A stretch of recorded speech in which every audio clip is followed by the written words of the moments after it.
Hello everyone, Zellerant here, and for today's video we have the mobile revenue numbers for September as it is the 1st of October. Now just know that these are all estimates, and so you can take it all kind of with a grain of salt. But I like to take this list and kind of look at it to kind of see how the games I'm currently playing or have played or I'm familiar with and see how they're doing. I don't really get into the whole PvP that some people do get into it with it, but I do like to see how well some games are doing when they kind of compete with each other, because the more competition there is in the market, the better the games are going to be overall. So let's just go ahead and take a look here. Got Love in Deep Space. I don't know much about the game other than it's mentioned as being like the husbando game. Back at the top, it's been at the top before.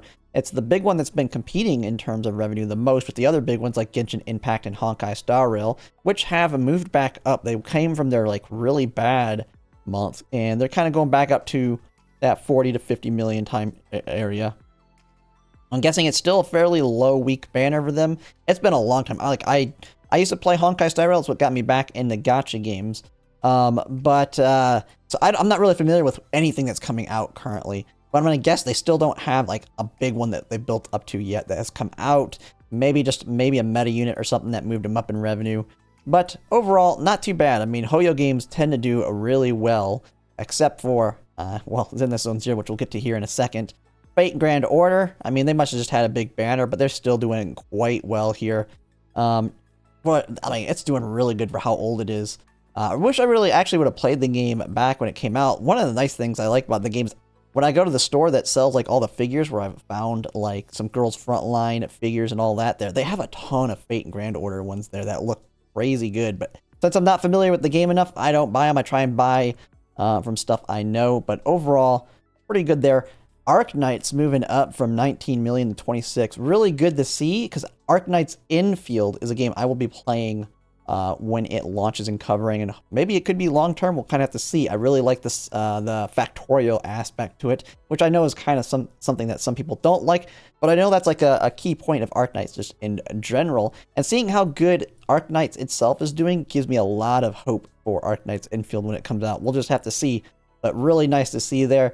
Pokemon kind of falling off here. I don't know enough about trading card game with the Pocket, but man, they were at like 100 million at one point. They really fallen off. Don't know enough to know why it fell off there though. But I do see Umamusume here going from its 33 million down to 22 million, and I am not concerned at all. That I expected to be a decent drop this month, and 22 million is still really good. One of the big things with Umamusume was the prior month we had Super Creek drop, and so for whales like myself, we had to with the support cards, you're wanting to get multiple copies in MLB it, especially like if you're going super spender, you want to MLB that thing as soon as it comes out, which means getting multiple copies. That was the big ticket item in August. The big ticket item, or the big one that people were going to spend for in September, was Seiyun Sky. And Seiyun Sky being an Uma and not a support card, you only need one copy to pretty much get all of their value. You get very little stats and a little boost to their ultimate when you get more than 3 stars on them. It's not worth it, even as a whale, to do that. You're way better off putting that money into support cards. So 22 million when the main ticket item was just an Uma is actually really, really good. I'm wondering how they're going to do this month. This month is Summermaru Zenski, so we're gonna have a lot of people spending, of course, Summermaru Zenski this month. But we also have at the very end, so I don't think it's gonna really contribute much to the revenue for October, but Nice Nature, which is a whale card that you'll want to MLB, coming out at the very end of the month. I don't think it's going to contribute much. I still think we'll probably be around that 20 million mark because of Summermaru Zenski. But next month, November, is going to have Nice Nature. Like, that card's going to go through the beginning of November. And then the next scenario will be coming out with that Rico and Rice Shower card. I think that one's going to be the big one. We probably will see a spike in November. It'll probably stabilize this month. But we'll kind of have to see. I could be wrong. But I think that is still very good numbers for only really having one big ticket to Uma this month. Wuthering Waves, still doing quite good. They must have launched another big character here. I loved playing it. It was just kind of a time killer for me. That's been kind of the big thing with the 3D games when I've played them. And I just didn't have the time to keep up with it. Really like the game, and I like to see that it's really doing well. I kind of quit it, though, also in anticipation of the other 3D games. I was hoping one of them will come out this year, but I have not heard, there's not been an announcement on, like, I know Ananta is definitely not coming out this year. While it looks really good, it definitely shows that it still seems like it's going to be a decent distance off, but I was hoping Arknights Infield would have come out or been announced for this year, just for the simple fact when I was in the beta earlier in the year, it felt like a full game. Like, it felt like it was ready to go. But that's why I quit that game in kind of anticipation because it took so long, but it is what it is. Still like to see that it's doing well. Having a good competition out there is always good. It makes the other games have to push harder, and so it's good to see that success. Nikke moving up. We had now, I don't really cover Nikke that much. I do a little bit with it on stream, but I don't really do videos on it all that often. I will be covering it, though, when we get to the anniversary and some of the really big ones. But they had the event with the bunny girls and all that. Really good event. A lot of bunny girls came out. Then we had kind of Resident Evil start at the very end. So people that kind of topped up there may have spent reasonable good amount of money. I mean, Nikke is always doing well. We'll have to see how they do when they have like the next, like the collab units and then the like big limited ones like Summer and that seem to do the best on selling because you can't get them through the general one, and the collabs are even bigger just because of the fact once they go away, there's a very good chance they don't ever come back. And so we'll have to see how, I mean, the Resident Evil one's still going on, so they're still generating money there. And yeah, we'll have to see. But overall, still pretty good. I mean, I love Nikke. Even though I don't really cover it, I'm continuing to play. It's very easy to upkeep. I don't try on the solo, like, I'm not being competitive in it, trying to like get top ranks in the solo raid or anything. I just play it for the waifu collection and the story because the story is really good. I really like to see that it's still doing well, and it's definitely going to be one of those games that's around for a long time, kind of like you see with Fate Grand Order. Let's see here. And here's the other one that I used to play Zenless Zone Zero, but it was another one that I just quit because I just didn't have time for it. Same thing with Honkai Star Rail and Wuthering Waves. I dropped all 3 of them basically at the same time. And man, it is starting for a Hoyo game. I mean, 10 million is still good, but I don't know what's going on in it. I don't keep up with them anymore. But I wonder if they've brought the idols out yet. I know after Miyabi, the next big one that I was really wanting to see come out for them was the idols. Those were the ones that seemed to be like the ones that people were waiting for. But maybe after Miyabi, they just haven't been able to get that hype up again yet. But I'm going to guess the idols haven't come out, or if they have, they're just now coming out. So, I mean, you have to see on the numbers here. I don't keep track of it. I don't know who's currently out, who's popular, who's being hyped right now. But that is a little bit worrying for a Hoyo game. It is the weaker of the games. Really like the game, though. The gameplay was pretty fun, but who knows? It might be getting stagnant for people. And then let's see here. Then we have, I don't play this. My wife is actually playing it, the Kaiju game, which came out last month. It's just, I have too much on my plate to try and take on another random new game, kind of like Persona, which I tried to get into Persona. And it's just like, it's going to be one of those story games that I just don't have time for. And couldn't really, oop, my cat is on my keyboard here. She's coming up here, trying to get all pets, and hits my keyboard. But Persona is one of those games where I just didn't have time to add it into my games that I'm playing. We have Chaos Zone Zero. No, Chaos Zero Nightmare. Man, I don't know why I can never remember the name. Chaos Zero Nightmare coming out will be another big one. So it was a game that I definitely did not have time for, especially since Umamusume takes like all my time up right now by itself. 4 months into it. Just lost where I was at. But 8 million's pretty nice for a game that I heard people calling, I mean, because you see that a lot with these anime-based ones, that they're cash grabs, but I haven't played any of them really, so I wouldn't know. But 8 million's pretty good. I mean, my wife plays it, she likes it.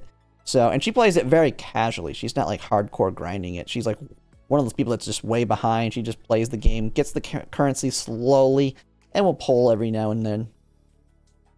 We have One Piece, yeah. Azur Lane looking pretty good, and I can't wait for Azur Premilia. Still a pretty sizable amount of money for the game. It's actually still going up, which means it's stable there. I don't really know how much they've made in the previous months or anything, or what's going on in the game. I just know I can't wait for Azur Lane. And yeah, so it's good to see that they're doing well, which means it should translate well into Azur Lane when that comes out. And they've already shown that they're not shying away from the fan service in Azur Lane.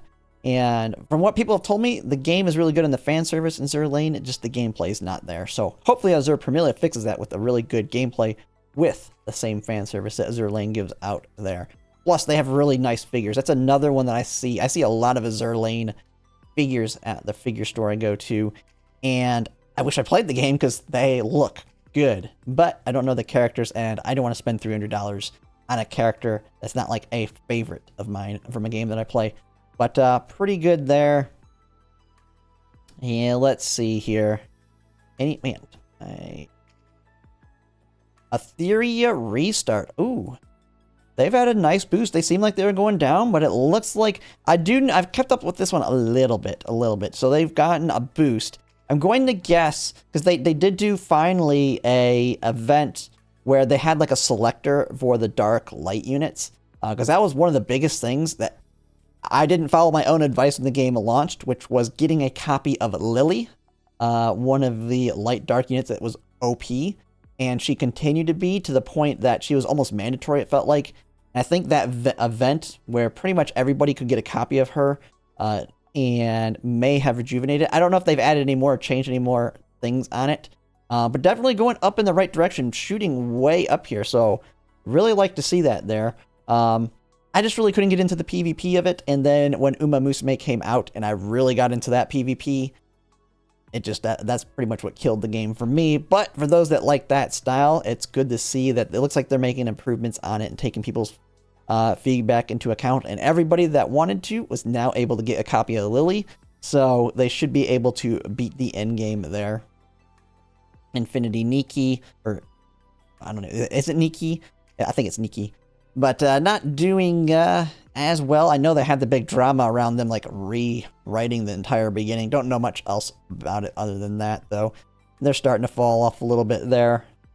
But don't really know much other than it's about clothes and you're running around doing little mini games. Let's see, any others here that I'm familiar with? Persona. I've seen a lot of drama on that one too, that Global was getting shafted on that one, and looks like they are continuing to go down in revenue, but still up there at almost 3 million. So if they can stabilize, they should be pretty good if they're fixing a lot of the problems they had. I thought the game was fun when I played it. I just didn't have time for it. Just wrapping my head around it, and it seemed like it was going to be something that took a lot of time to get into. And it came out around the same time as Umamusume. Actually, no, it launched the same day as Umamusume. And everybody knows I play that Umamusume all day. So I just couldn't put in the time to it. I was like, I just want to keep grinding my Umas up and making better parents and stuff. I don't have time for that game. So that was the big negative for that for me, was I just didn't have time. It launched at the same time as Uma for me. So, but it still seems to be holding pretty fine.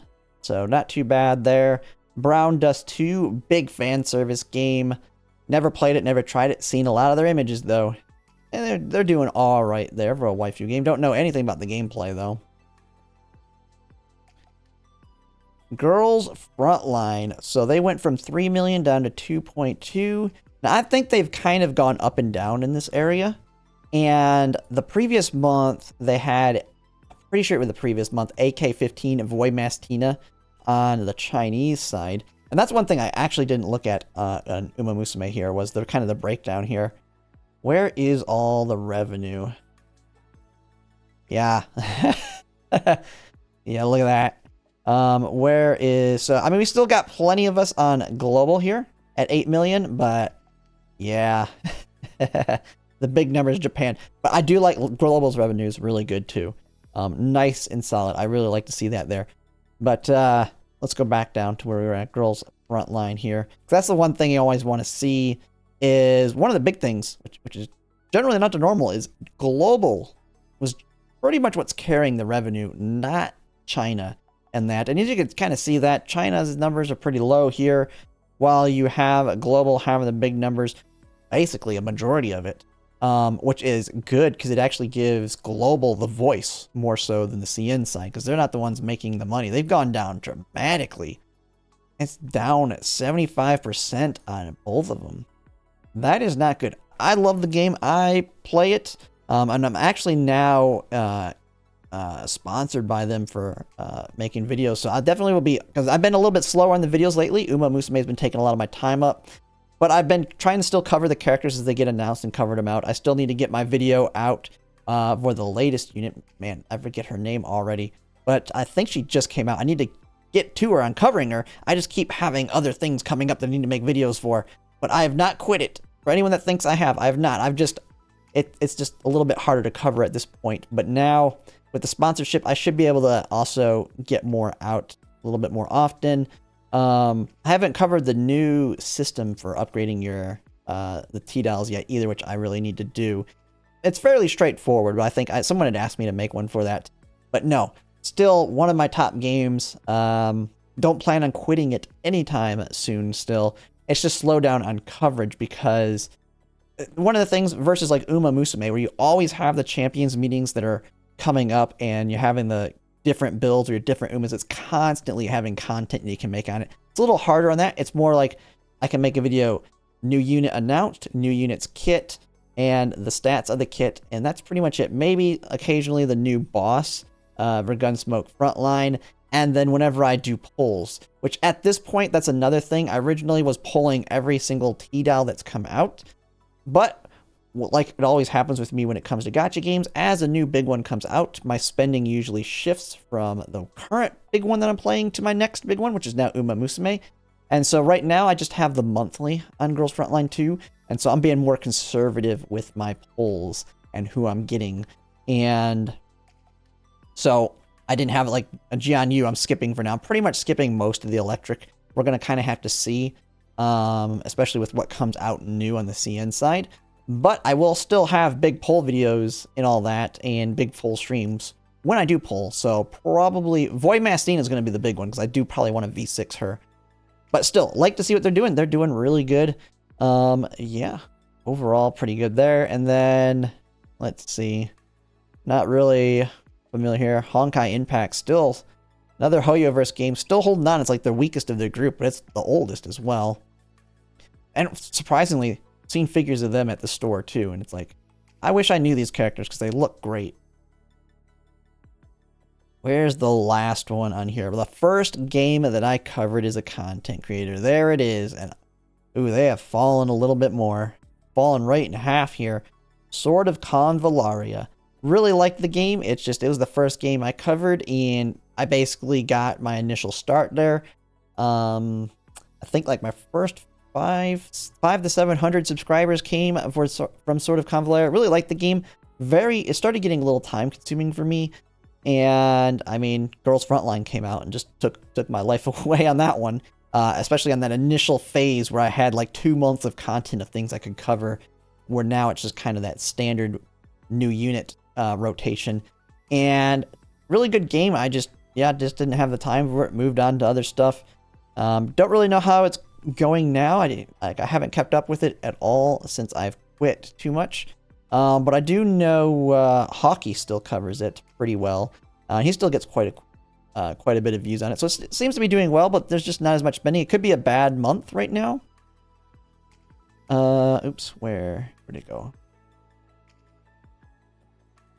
But it's just down across the board here. Not sure what's going on with it though, so we'll have to see where it goes next month, though. But I really don't like when I start to see the games go under that million mark, unless it, like, I think theirs is a really good game, but it takes a little bit more money on the amount of stuff they have in it, potentially. So hopefully they can get back over that million mark. I think that's like the nice, healthy point where I don't start to have fears. Then we have the other game I still play. I've not really covered it yet because it's an idle game, and it's one of the kind of negatives of idols is it's like I don't really know what to cover. Because everybody who started when Global came out, they literally have just given us all the best characters back to back. Like, I have maxed out my entire main team of Eva, Eva, Tiamat, Galahad, Lancelot, and Dion checked. I think it's Dion checked. They're all maxed, and that's my team. And it's like nothing new's come out that I really wanted to talk about much.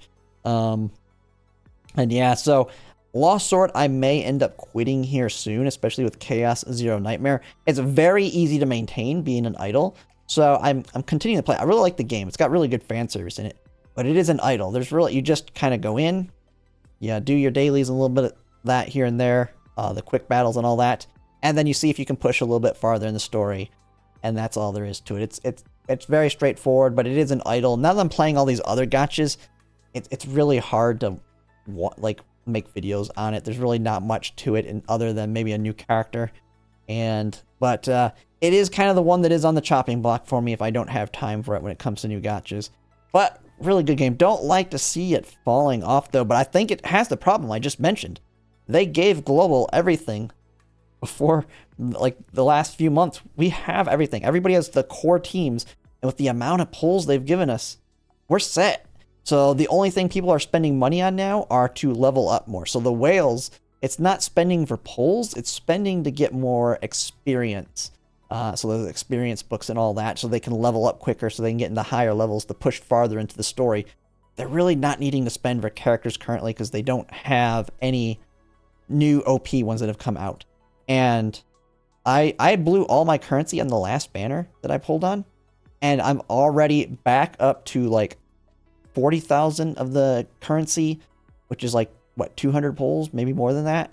Plus, they've handed out like 2 character selectors since then, a pet selector. So I have a bunch of selectors too. Like, I'll never need to spend on this game. So they are very, very generous in that aspect. That as a free to play, you can do really well. Where they make their money, to me, is their costumes and whales wanting to push the levels farther and higher so they can be on the leaderboards. It's not really the characters as much, because the characters are only so good because you're constantly having to level them, kind of like Nikke does, where to do the hard mode, you're constantly trying to power up your Nikkes to push it. Same thing here. So that's where they kind of make their money, and it looks like it's just kind of, at this point, since everybody else, the free-to-plays are established and they're happy, they don't need to spend anymore, it's fallen off. But I would expect it would probably stabilize around there. And let's see. I think that's pretty much all the games I can think of that I really know well, or that I've played. Like, most of these ones that have fallen off. Ash Echoes. Ooh. Okay, this was one I did cover temporarily. I was in the creators program, and it just, as soon as Girls Frontline came out, it killed it for me. I mean, I just didn't have time to cover it and keep up. It was it was a fun game, but very complex in that I could make content to explain things for people, but I definitely was not casual friendly and trying to understand it. But game was fun. I liked the overall concept. There's a time thing on that. You can only do, I mean, I know it only took like 10 minutes per day to do the dailies, but when you're playing 5 gacha games, remembering to do everything and then the events and all that just takes too much time. Overall fun game. I think it just got overshadowed by bigger releases, like I said, like with Girls Frontline 2. And then you have the cockroach of Girls Frontline, the first one, still out there, falling down a little bit, under 100,000 now. I think it's kind of bounced around these numbers though. I've always wanted to try the game, but I'm hoping that if they ever do end to service it, that they actually make it a standalone game. I will absolutely play it as a stand. I thought about doing that, but I just, nah, they gotta make, I thought about doing it with the normal game just to go through the story, but I'm like, nah, they gotta make it a standalone game. And if they do, we will push through it. We'll be playing it as a standalone. But until then, we won't be able to touch it. I pay attention to the story here and there, though, and try and read up on different T-Dolls as they come out, but I just don't have the time to really get into that version. Man, you got some of these other games that came out that I thought about covering during their time, like Starseed, Asania Trigger. For some reason, I couldn't get that one to work on my PC. I think it was mobile only, so I wasn't able to play it. If I remember, this one was a heavy fan service game, but I just couldn't get it to work. And it looks like it's not doing it too well. Kind of same thing with Cat Fantasy. That came out around in between sort of Convalaria and Girls Frontline. I thought about it. I was like, oh, that's a nice fan service game I could cover. And I just didn't touch it. And it looks like it's kind of not doing as well. Black Beacon's just another one I thought about, kind of trying to cover. And I said, nah. Didn't have time for it. It looks like the ones I was kind of right on. It doesn't look like it's going to do well type deal, and I kind of skipped over them. And yeah, I mean, this one, from what I understand, they've like laid off a bunch of their staff too on Black Beacon, so sad to see there. Haze Reverb, another one I was like, man, it looks like a good game fan service wise, but the gameplay doesn't look all that good. Yeah, and that kind of explains the jump. Hey, at least they went up a little bit here. Then we got, and there was another one. Oh, Neural Cloud from another Girls Frontline one, not doing too well. Never tried it. Don't really know much about it, other than they do have the collab. Now, they had the collab. I think they're going to continue to collab with it, with Girls Frontline too. There was one last one here. Oh, Memento was one I was thinking about, but looks like it's dying too. Nobody's really covering it too. They're bad at advertising from the one content creator that I know that's covered it. And I'm going to guess that's why it's kind of fallen off. It's kind of a Honkai Star Rail with a 3D world where you get put into a battle as soon as you run into things. And then continuing down. Brave XL. I think this one went end of service. That's why that one's dying off. Same thing with Tribe 9. They announced their end of service like a month into the game, but they're ending it like now, so they've made basically nothing. And oh, that one ended there. So that's pretty much everything there. But kind of just looking at the numbers for the ones that I currently play, going strong. I see Umamusume continuing to be strong. I mean, it'll drop off a little bit, I feel like but we did see with the calendar today or yesterday. The first anniversary is coming up, or first half anniversary. The first half anniversary is coming. And so we're going to have basically half anniversaries and anniversaries almost like every 4 months versus 6 months, because they're just following the Japanese calendar. So that's another thing that could boost revenue, because they are very bursty with their polls. And so the half anniversary and anniversaries are when they like give out a ton of them. And so we'll probably see also a lot of people come back and potentially income go up during those time frames. And they're going to be coming more often than normal. So really like where Umamusume is doing, and definitely love the game, and I'm glad to see it's doing well, as well as the other ones I'm playing still. So, but that's pretty much it. That's the revenue numbers. And yeah, if you like my content, if you could like, comment, subscribe, it really helps. And thanks for watching.